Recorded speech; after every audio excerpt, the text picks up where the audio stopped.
Hello, everybody. It's Juli Pitra, and it's time for Thursday Talks about Pitranomics. And I'm really excited about tonight's topic. It's non-financial, it's pretty deep, it gets all into you. So what is your legacy? Pitranomics has 10 strategies. We'll talk about those in a minute, but we're going to focus on what is your legacy. And so as we work through all of our little glitches here, I love having the share, so I'm going to do that. I'm going to share the presentation. I'm really excited. Sorry if I'm nervous, but I'm really excited about this. Okay, so let us share. Basic. Here we go. I want to make sure, can everybody see that? Can everybody see the presentation? It is in the wrong page. Okay, so let's start at the beginning.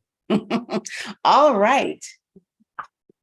So for those of you that haven't heard about this, this is Pitranomics. I'm Juli Pitra, and it's the 10-part strategy to grow, protect, and transfer wealth. And these are the 10 strategies. And the one we're going to focus on tonight is, what are you leaving behind? What is your legacy?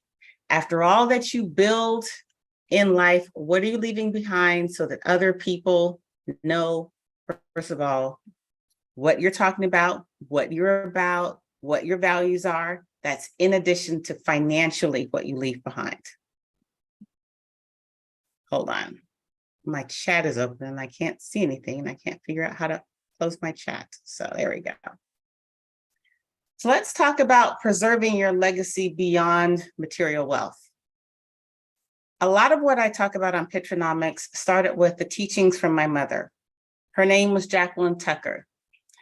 I need to start saying her name because she is a big foundation of, or her values, her teachings, everything like that. That's a big foundation for what I'm about. And for those people who didn't get a chance to know her while she was living, I'm almost the perfect embodiment as a child of who she was. I am the result of her sacrifices. I am the result of her restraint. I am the result of her values. I'm the result of her commitment. And don't get me wrong, I have a father who was married to my mother.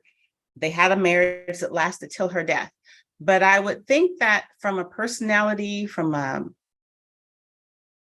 work ethic, all of that, a lot of that was driven by my mother, someone who started in poverty, started in a disadvantaged environment, and to my way of looking, became very, very successful.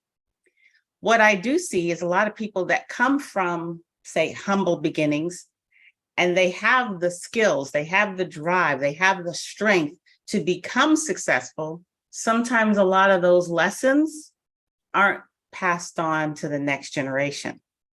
So let's talk about how to do that. Let's talk about how to make sure that all you've learned and all you believe is passed on. So how will the people that come after you know who you are? I would say that I haven't done the best job that I would like to have done on making my kids know who she was. So part of that was some unresolved grief. And I guess other parts where I wasn't as consciously aware of what I needed to do to make sure that everything needed to know about her was still being communicated to my kids. My husband did have a chance to meet her, but he didn't meet her when she was healthy. He met her just a couple of months before she died. The radiation had taken a lot from her, so he didn't get the opportunity to meet the full impact of Jackie Tucker. I did, for example, name my kids after my mother. So Jacqueline and Jacob are the feminine and masculine form of the same name. So they know that. They hear that story. But I don't know if they hear a lot of the stories that my mother told me, a lot of the lessons that my mother told me. So going through Pitranomics, going through this journey has helped me understand that I have to be vocal about it. I have to make sure it's written or video recorded or somewhere so it doesn't stop with me. All that I came in learning doesn't stop with me. So let's talk about your values and belief. I'm sorry, I'm kind of responding to some text messages here. I know you can't call me. Let's talk about values. What are your values? What, if you were to think about it, encompasses what you believe to be true and good? So beyond religion, a lot of people will start with, I'm a Christian and I believe in Christian values. And that's great. But the Bible is a really thick book. And I'm not saying that those values can't be taught, but let's narrow down to what you specifically want for the people after you to know about you and to appreciate. My mother, for example, often talked about hard work, and she did not believe in easy rewards. She, in fact, believed that quick and easy rewards led to stunted growth rather than enhancing growth.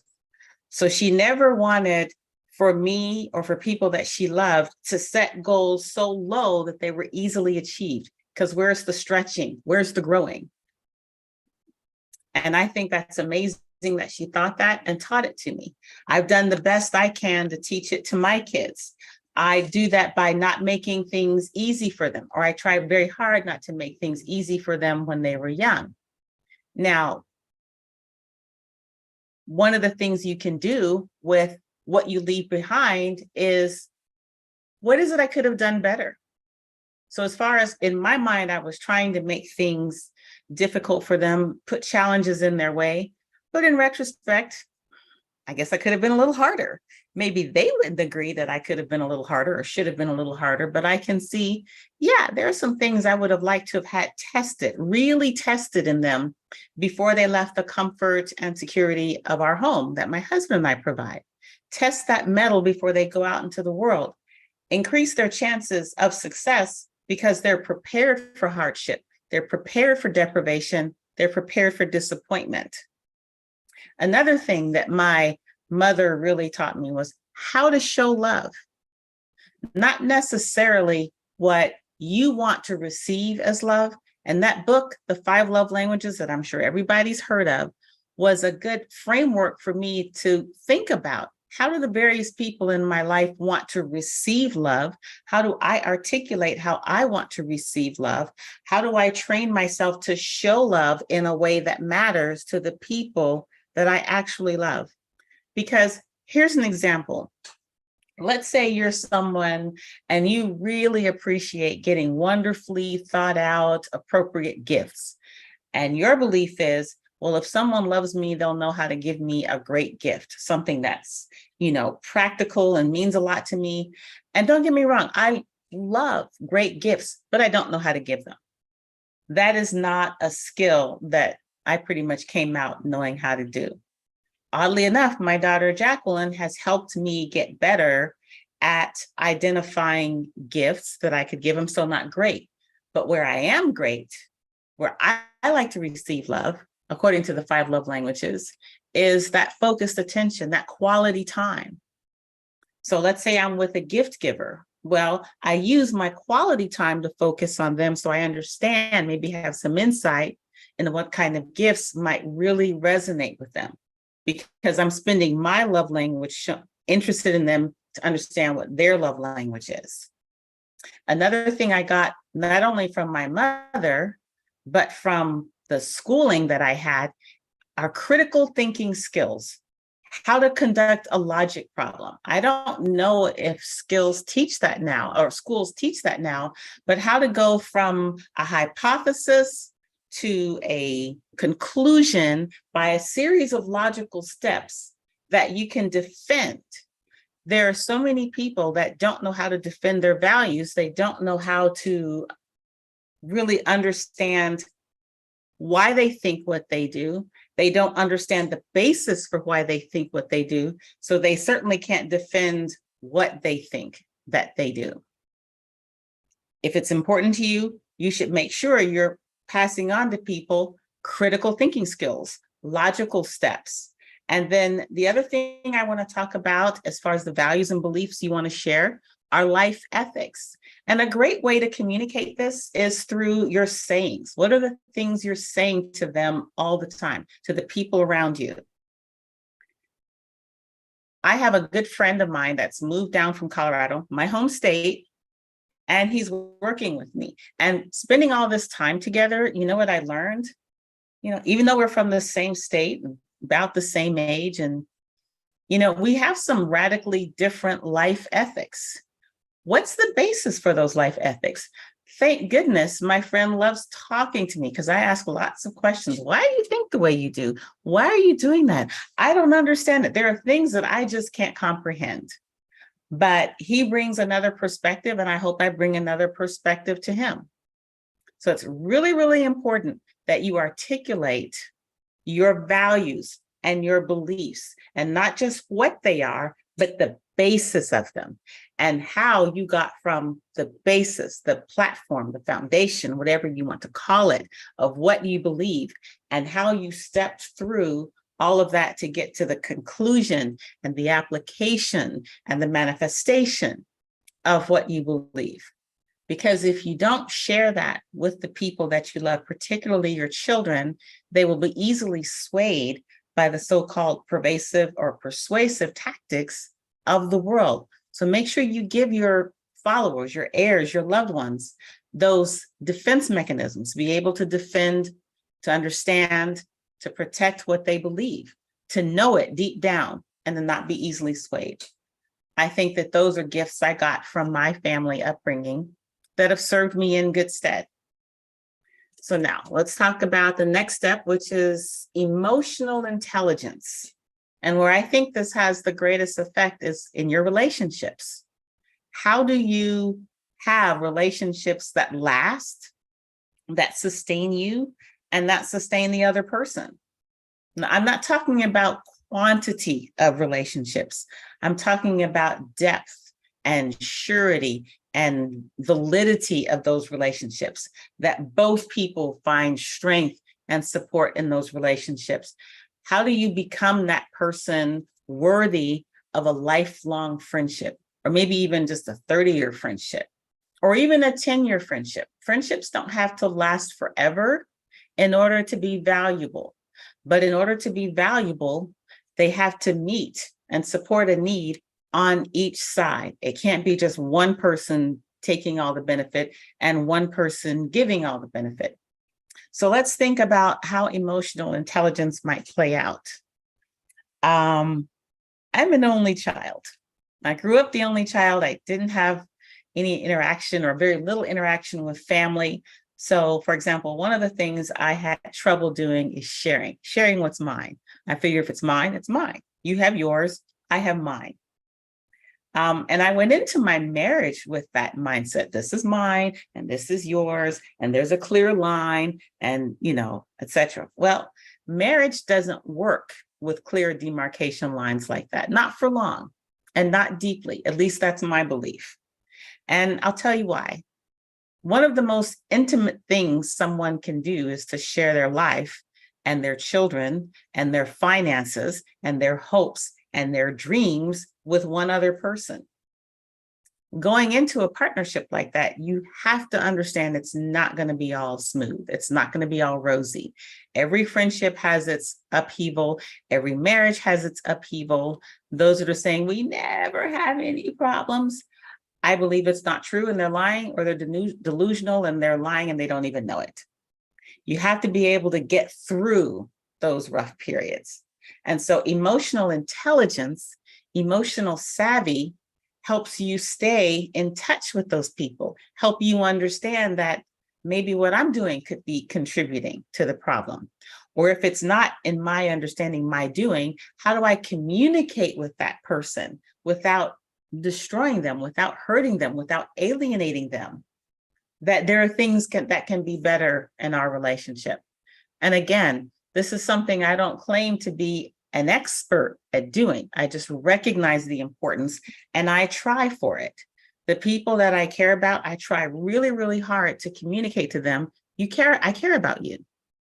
Even if I don't necessarily have a lot of time, even if I sometimes seem distracted, make the effort to recognize that the people around you need to know you care, recognize that you need to be able to show that you care, and recognize that the way you show has to be something that they can grasp. Now let's talk a little bit about habits of gratitude. Everybody, I think, knows somebody that just seems to be the most ungrateful person in the world. Nothing is going well for them. They're horrible to be around. They bring down the energy and the spirit in any encounter, and they don't know how to treat people. Maybe they're on a power trip. Perhaps they're the person that when you go to a restaurant with them, they're treating the waitstaff like crap. And, this was actually pointed out to me. And I spent a brief period being a waitress. The people who are serving you and bringing you food, don't put negative energy onto them. The habit of gratitude, of showing graciousness, sorry, I hit my mic, to someone that is serving you. Well, first of all, it improves your service because, if you got someone like me and you didn't show some gratitude, I might be a little nasty about it. But on the other hand, when you are able to say, I appreciate your service to me, it's not just, oh my gosh, I deserve service, because I do believe I deserve service. But the people who are providing the service deserve respect and appreciation and gratitude for being willing to provide it. Now, how that might transcend itself into a marriage, in traditional roles, I'm not saying every wife is like this, the wife is the at-home caregiver. She's caring for the husband, she's caring for the home, she's caring for the kids, she's making sure all that's running. But she gets really bitter if she's not shown some appreciation. If her spouse doesn't have the habit of showing appreciation, thankfulness for what she's doing, there's going to be bitterness and resentment. Likewise, if you have a spouse, let's say it's still the woman that's staying at home and her husband is out there working, or husband or spouse, I'm trying not to be exclusive, but she's whoever the money-making spouse is out there working hard, dealing with the pressures of corporate life or entrepreneurial life or whatever, and they come home and they don't feel appreciated at all for what they do. In fact, all they hear is, you don't do anything for me and you're not nothing and all you do is work and you don't do anything to maintain. Well, how likely is that person going to keep wanting to expend all of their energy on another's behalf if there's not some gratitude and appreciation and respect showing? Unfortunately, there are a lot of households that produce people that show no gratitude for what they're given, not for service, not for friendship, not for consideration. Makes it hard for that person's life to be successful without that skill. So one of the legacies, if you feel you have that skill, and I, for one, I'm still working on it, still learning, pass on to the next generation what you've learned. Put it down, make it your family homilies, put it in a book, say these things repeatedly. And let's talk about skills. I transitioned beautifully, don't I? But my mother, I wish I had a picture of her. She could sew really well, and she made her own wedding dress. And I wasn't a big fan of sewing, but I helped her make my sophomore year homecoming dress. Now I look at that dress and I'm like, oh, what an ugly dress. But it would have been something I bought. The workmanship was really good. Between my mother and I working on it was just amazing. I didn't get the chance to recreate that with my own wedding dress because by then my mother had passed. But think about that. Think about a generation of people who know how to sew really well, and then they pass it to the next generation, and then maybe with new technologies and new fashions, they increase their skill at sewing, and then they become master designers or master seamstress or master tailor, whatever it is, they can achieve a certain excellence in that skill, in that trade, because it's been passed down. And in some families, they still do this. They might have generations of carpenters, or they have generations of bankers, or they have generations of cooks. There is no downside from passing on successive generation of learned excellence. But you got to prepare the next generation to be able to receive it. So that's part of the legacy that you pass on to your heirs, to your loved ones. Another area that I want to focus on is etiquette.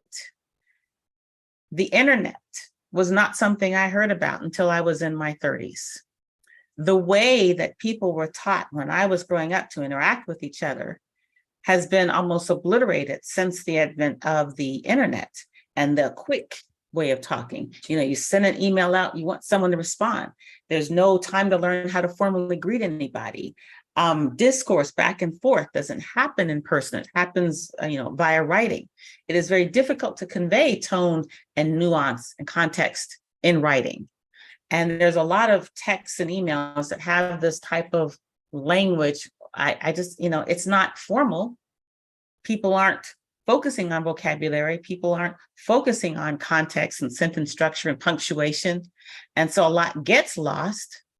Well, etiquette says there are certain rules, there's a certain framework that you communicate, that you act, so that the person receiving the message has a framework with which to receive the message, and there's less likelihood of a misunderstanding. Not zero likelihood of a misunderstanding, but less likelihood of a misunderstanding. So a couple of months ago, I was in the Czech Republic. One of the things they still do, if you walk into an establishment and there's, say, a cashier behind the desk, you walk into a store, you greet that person. You don't just walk in and start shopping. You walk in and you wish that person a good day, and then you start shopping. That is not something we do so much here.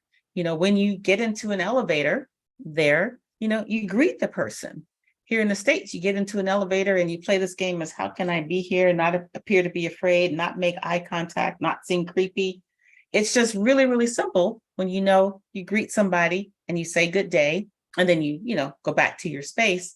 And you might, if you need to, make a request of the person in Czech, and in many languages, there's a formal way of speaking. There's formal and then there's familiar. So you speak to someone you don't know in this formal way, that's good etiquette. You're addressing them, but you're saying, hey, I'm not familiar with you. I don't know you, so I'm addressing you in this respectful way, and they can address you back in this respectful way. Clearly defined rules of etiquette. It is, for me, sometimes somewhat disconcerting. I'm not saying all the time, but sometimes I meet someone, I've known them about 3 minutes, and they want to hug me. And I'm like, we aren't there yet. We haven't connected. That's way too familiar. So I know that sometimes I seem a little weird with the touching and the hugging. And I do touch people I know, at least I try to. I touch and I hug people I know. But people who are strangers that I've just met, unless there's been some deep emotional connection that first meet, I'm going to be like, yep, we're going to keep our distance, 36 inches. That's the proper etiquette, because anything else seems somewhat aggressive. It seems somewhat predatory to me. Rules of etiquette, especially established and accepted rules of etiquette, help cover up some of those faux pas. And this is the very least of what can be expected to be passed on. What are you sharing? Sometimes it could be recipes. My mother-in-law makes these delicious cookies, and they're pretty much all fat, butter, and sugar. They're so good. And she makes them every Christmas. But this past Christmas, we weren't with her and she wasn't here, so we didn't get them. And I have the recipes written down, but it's not the same. And unfortunately, I didn't get around to videoing making the foods with her, but I hope to go again. These are traditional foods that her sons do not know how to make, and she didn't have a daughter. I'm her daughter-in-law, and she has another daughter-in-law. In order to pass those recipes down so they don't become lost in the passage of time, is to make sure I know them, I pass them to my kids, who pass them to their kids. Traditions. Sometimes traditions need to be broken, but sometimes it's best to just keep them going. So how can you preserve your legacy? Well, create a family book. One thing my mother-in-law is really great about, she creates these journals, complete with pictures. She's been doing it for years. There are so many of them. And sometimes they're just a bunch of pictures.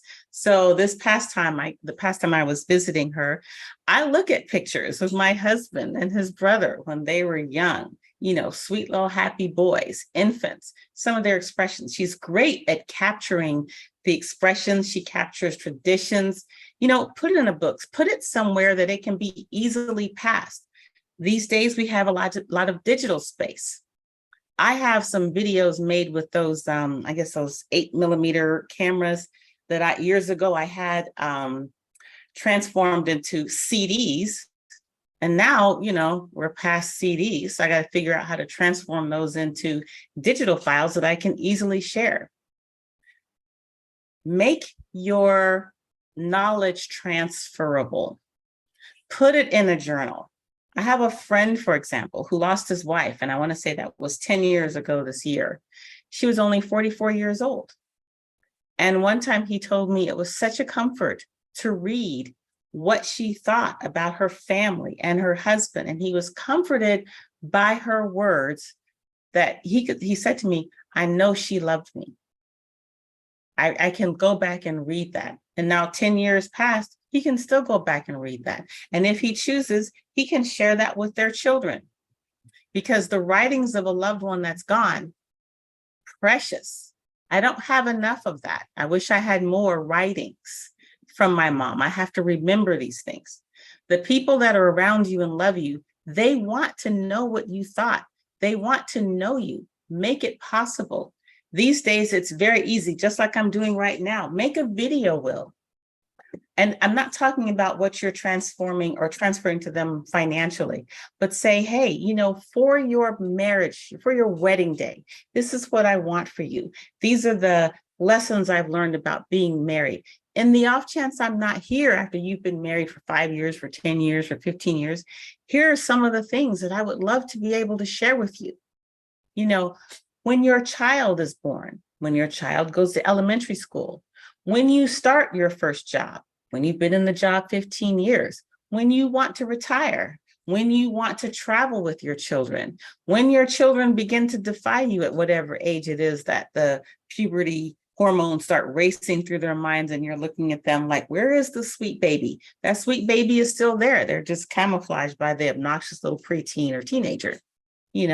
Anything that you want to share with your kids, with your spouse, with your friends, start documenting it. I have one of the things I do have from my mom. She was really good at writing funny notes in cards. And I don't look at them all the time because they do trigger a strong emotional response in me that sometimes I'm not always able to handle. But sometimes they bring me comfort. And I look at that. And, she would write me notes when I was in college that just didn't make any sense. She would be like, study hard, eat well, and don't hang around with that such and such young lady that I didn't care much for. Like, okay, Mom, that's pretty funny. Sometimes it's funny. Sometimes it's sad that, we can't laugh about it. But I'm glad to have them. And I'm hoping that one day I can sit and share these with my kids. Another thing that's fascinating, my daughter used to journal and write in these books, and she knows I used to read them. And so we can laugh about that now, because when my daughter was in elementary school and middle school, she actively disliked me. She really wanted a different and better mom. I was a horrible mom to her in elementary school and middle school. And what's funny is to talk with her about her change in belief in me and that, why I was doing what I was doing. And I always told her, your dislike of me in your early years, to me, told me I was on track. I don't know if I would have thought that without some, guidance from the teachings of my mom, because she said the same thing to me. She goes, yeah, when you were being a little snot and you didn't like me and you were trying to buck the traditions and the rules, I knew I was doing the right thing, because if there's no pushing against the boundary, that's because there's not a strong enough boundary for the children to flex against. And so I learned from the teaching of my mom not to take it personally that my kids thought I was the worst mom ever. Actually, I laughed about it quite a bit. But now that my youngest is 21 and my oldest is about to be, hold on, how's she gonna be 23? We talk about it. I think we ought to capture those moments because one day, hopefully, they will have children and they will go through the same thing and probably wonder, why are my kids acting like little, heathens? Well, because that's their job and it means you're doing your job right. So here we go. Family books. And it doesn't have to be anything fancy. One of the people in here, Shamir, you might want to post that link if you want to. She makes beautiful journals that she sells. You can buy those. I think it would be awesome.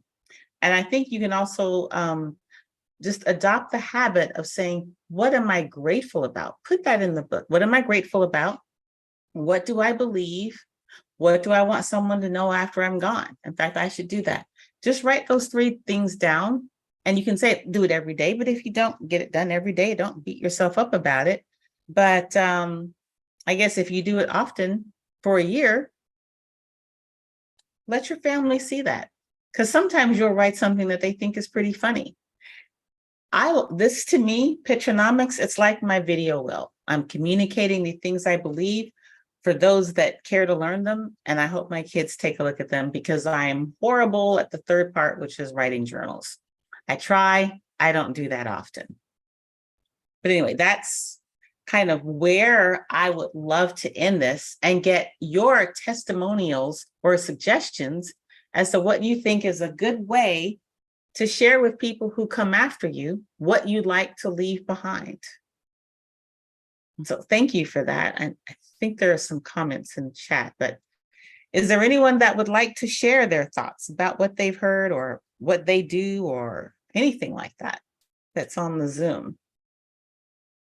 Yeah, I wanted to say that I love the fact that with Pitranomics, you are creating a video, I guess we can call it a video journal of growing, protect, and transferring wealth. When we probably take for granted that when we put things on video, they pretty much last forever. If it's on the internet, if it's on video, you can always access it and come back and review the information. And who knows how far in the future the information that you provide here will help people. So Pitranomics to me seems like an awesome legacy for you. So I just wanted to mention that because that's pretty cool. Thank you. Thank you. My video journal. Anyone else?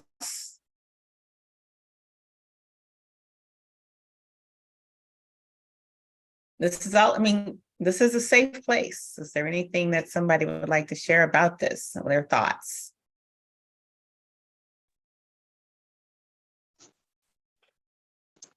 So you don't have a real. Oh, okay. I'm looking all shiny. How are you? Fine. How are you today? Oh, I'm doing great. What are your thoughts about what we just talked about, what I just talked about and shared with y'all? I had a lot of thoughts about it. I know I was married for a few years and I raised 3 boys. So yeah, I know what it's like to raise, children and going through, the ups and downs of marriage and so forth. So I stayed numb. Numb. Did things that just stay numb. No, just kidding. But children will make you go through changes, but you have to learn to listen and be accountable for you. In other words, do self-evaluation sometimes to evaluate yourself. Because sometimes, we look at ourselves and we say, well, it's not me. It's not me. But a lot of times it can be you. And you have to accept the fact that it may be you and to do some self-evaluating, especially when someone says something about you or to you and you hear it more than once, and they're saying the same thing, but maybe in a different way for different people. And then you say, things that make you say, I might want to take a look at myself. And if you really listen, you can learn a lot from your children, because your children see things about you that you don't see in yourself. And you can really learn. And I've learned a lot of heartfelt lessons from my boys, believe me. I saw a lot of them in me. So yes, it was an eye opener, and they definitely woke me up. So yeah, and my wife as well when I was married to her. So especially when it comes to matters of the heart, being able to communicate, you have to communicate in a way to where you're listening with a purpose. You have to listen to each other. And when I was in the military, I went to this communication class, and one of the first things they taught us in this communication class was you have to learn to listen effectively. It was called effective listening. Mm-hmm.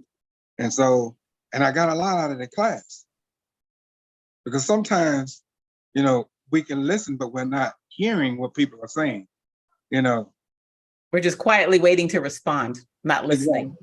Exactly. Yeah. I hear you, but I'm not really listening to you. And sometimes we can get that way, especially when it comes to our children or to our loved ones, the ones that are closest to us. So yeah. Yeah. But yeah, you touched on some great points. Gratitude, same thing. Be grateful. I'm not married anymore, but I do have a living girlfriend. So so she does a lot of things for me, but I let her know how much I am grateful for what she do for me. And in return, I try to make sure that I'm doing something that she would be appreciative, so we look out for each other and we do for each other. But that comes from me learning to self-evaluate, to really look at myself, and that's about it for me. Learning to self-evaluate, in fact, that's something that I didn't even touch upon, but encouraging the people that you love to get in the habit of self-evaluation is a valuable skill in itself, because people go through life reacting and they don't really know why. They've never taken the opportunity to understand the hypothesis of themselves. They just kind of float along. Mm-hmm. And when you find someone, especially that's extremely virulent about a belief, but they can't explain to you why they believe it, that's a sign. And so this is not trying to poke fun at people politically. But I remember, I think it was a couple of days after President Trump was elected, and I was at a store.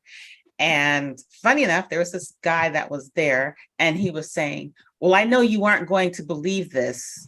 No, what did he say? He goes, I know you're not going to support this, but I voted for Donald Trump because he's pro-life, and I'm pro-life. So, and he supports Christian values. And I looked at him and I started with, what is your opinion? What is your assumption about what I believe? You just vocalized to me that you believe that there are certain things about me, on no other information than my appearance, because you haven't even heard me speak. So you know nothing about me, right? Mm-hmm. And I asked him, what is it you think I believe about pro-life, about Donald Trump, about anything? And I found it interesting that he was very taken aback. He almost thought that was an attack for me to ask him, why do you believe what you believe about me with no information? I said, there are a lot of assumptions going on that you have no basis for. I'd like for you to tell me what they are. I mean, I had a feeling I knew what some of them were, but I wanted him to say them. He never did say, but were I to guess, I think my color led him to believe I thought a whole bunch of things that maybe he should have asked before he thought. And then when he said, well, Donald Trump embraces Christian values, I don't know, what are these Christian values he supports? Is it staying married to the same woman? Is it fidelity? Is it integrity? Anybody can attack another person on the basis of values supposedly espoused in the Bible. I want to know which ones you're talking about. Is the only Christian value that you support in a politician the fact that they believe in pro-life? Well, then tell me that. But then again, if that is, and what I wanted to get into this conversation so deeply. I was like, if you believe that Donald Trump should be supported because he's a Christian man that believes in pro-life, I want to know why you think I might not be a Christian that supports the same tenet. Tell me why. Let's challenge that hypothesis. Let's challenge for that matter, his conclusion. Be able to defend your opinion. Being able to defend my opinion is, I think, one of my skills. I might not get agreement. I don't care about agreement. But know that I have a basis for that. I have a hypothesis. I have a starting point. And I can talk you through logical steps to my conclusion. So then the only thing we're really arguing about are not my steps. It's my premise. And I don't mind debating premise, but you can't debate, or in my opinion, you can't debate conclusions very well if you don't know how to debate the premise and the logical steps. And if you can create a chain of logic without fallacy. And I don't believe that's being taught, but I believe it's important. So I try to communicate that. Why do you think that? Where are you starting from? And that to me is important. You touched on something, showing appreciation. Oh my gosh, so big. It's so big. If somebody's doing something for you, show appreciation. Or else they're not going to be doing it for you for long. That's true. That is so true. But yeah, I had to learn that. Yeah. Did you have to learn that, you think?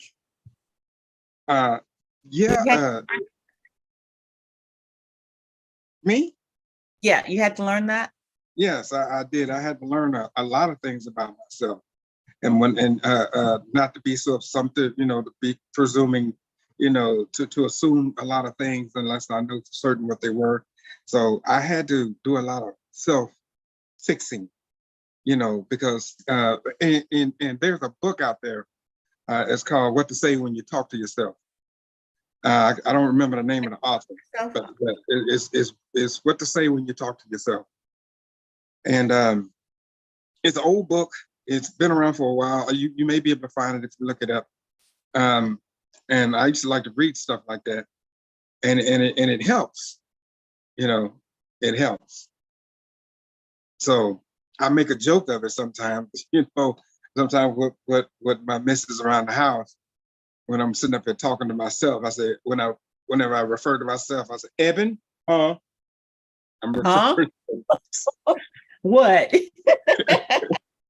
Now, are you sharing your sons some of the lessons and insights you gained from having been married? Oh, definitely. So my two oldest are married now. My middle child has been married for more than 10 years, and my oldest one, he remarried. He's on the second wife, so they've been married for more than 6. Okay. So I hope and believe that I passed on something, to them. You hope that some of it stuck, or you pray that some of it stuck. And I do believe that it did. I do believe, because they're all doing very well. So we must have did something good together. I love that. And here's the thing. When I talk about my mother a lot, it's because that is what is viscerally top of mind when I think about the things that I've learned. Mm-hmm. At some point, I'll have to give some thought to what I learned from my father, because they were a unit. They were married. They were there throughout my entire childhood. My mother talked more, as women do. For the most part, we talk more. And so sometimes it's harder to remember the lessons learned because there's not as much verbiage behind the teaching of the lesson. Yeah. Not all of us are blessed to have a complete family unit. I was blessed up until the age of 18, but my mom and dad was in my life for the most for the most part. So I was Mhm. blessed to have that, up until that time. So, and I learned a lot, Of course, when you're going through that, when you're younger, you don't know what it means until you get older. And then you start having some of those experiences of, for yourself and going through life, being married, work, dealing with children, bills, and so forth. And I said, oh, that's what daddy meant when he was trying to tell me this, or that's what mom meant when she was trying to teach me that, or why I had to learn how to pick up and clean and cook and clean the bathrooms and cut the grass and all of that stuff and take care of the bills and my personal responsibilities. I never understood that when I was younger. I was just, I don't want to do that, blah, blah, blah. But of course, you didn't talk back to your parents like that back in those days either. At That our was generation, not going there's to a whole happen. lot of talking back now. I've seen it. Yeah. I'm like, That they did not play that. no. I would have been missing some of my pearly whites had I talked to my parents the way some of these kids. My folks didn't play that. So, and I learned, and I see that more so today now than ever before, why they did that. And I instilled that in my children as well. And so they're all doing what my youngest child is 40. So, and I have 3 boys. Your youngest child is 40. Yes. Okay. Woohoo. So, Well, what's interesting, I saw a TikTok video where this girl said, she said, if someone agrees to pay all of your bills, pay for your food, provide you with a place to stay for 18 years, wouldn't you appreciate that? And she was like, why couldn't I graciously take out the trash? I'm paraphrasing because I don't remember what her words were. And, I found the TikTok interesting because she's like, when you try to conceptualize all that your parents do for you, why is it so hard to show gratitude? And then when I went to the comments, some of the people were writing things like, well, that's their job. They're not supposed to expect gratitude. They should be doing that for no reason. And when I was looking at that, I was like, wow. Some of those kids didn't get the values passed down to them that I did. And they're certainly not going to be in the position to pass them on because they haven't even received them. And when I was looking at the comments, I thought to myself, well, I hope when it's time for my kids to partner up, they are nowhere near people like that. Nowhere near. But you know what? We have to teach them that showing that gratitude is something to be expected, that being appreciative is something to be expected. Learn these life skills, all of them, not just the soft ones, the interactive ones, but the hard ones. People say now is like people don't need to write to be able to balance a checkbook. And I'm like, yes, you do. It may not be on paper, but you need to understand if your checking accounts reconcile. You need to know I think it's important to know how to cook a meal, 4 or 5 of them, so you don't have to always go out to eat. My son, oh my gosh, I couldn't get him to cook anything for himself. But since he's been living in an apartment the last 1.5 years at school, he doesn't want to go to the cafeteria or to fast food all the time. So he sometimes makes dinners and sends me pictures of his food. And I'm just like, who is this guy? But, he knows he's developed a taste for home cooked food because that's what I did most of their growing up. Teach them to value quality food because what you put in your body is an important life choice and habit. So thank you. Yes, I agree with all of that. I appreciate that. So anyone else has, first of all, either a question or a testimony or a thought that they'd like to share about this topic? And by the way, I think it's worthy of touching on again, maybe in a few more months. Let's see if we can check in. How are we doing with creating those forms of legacy to pass on? But does anyone else have something they'd like to share? Thank you, Shamir, for putting the title of that book in there. What to say when you talk to yourself.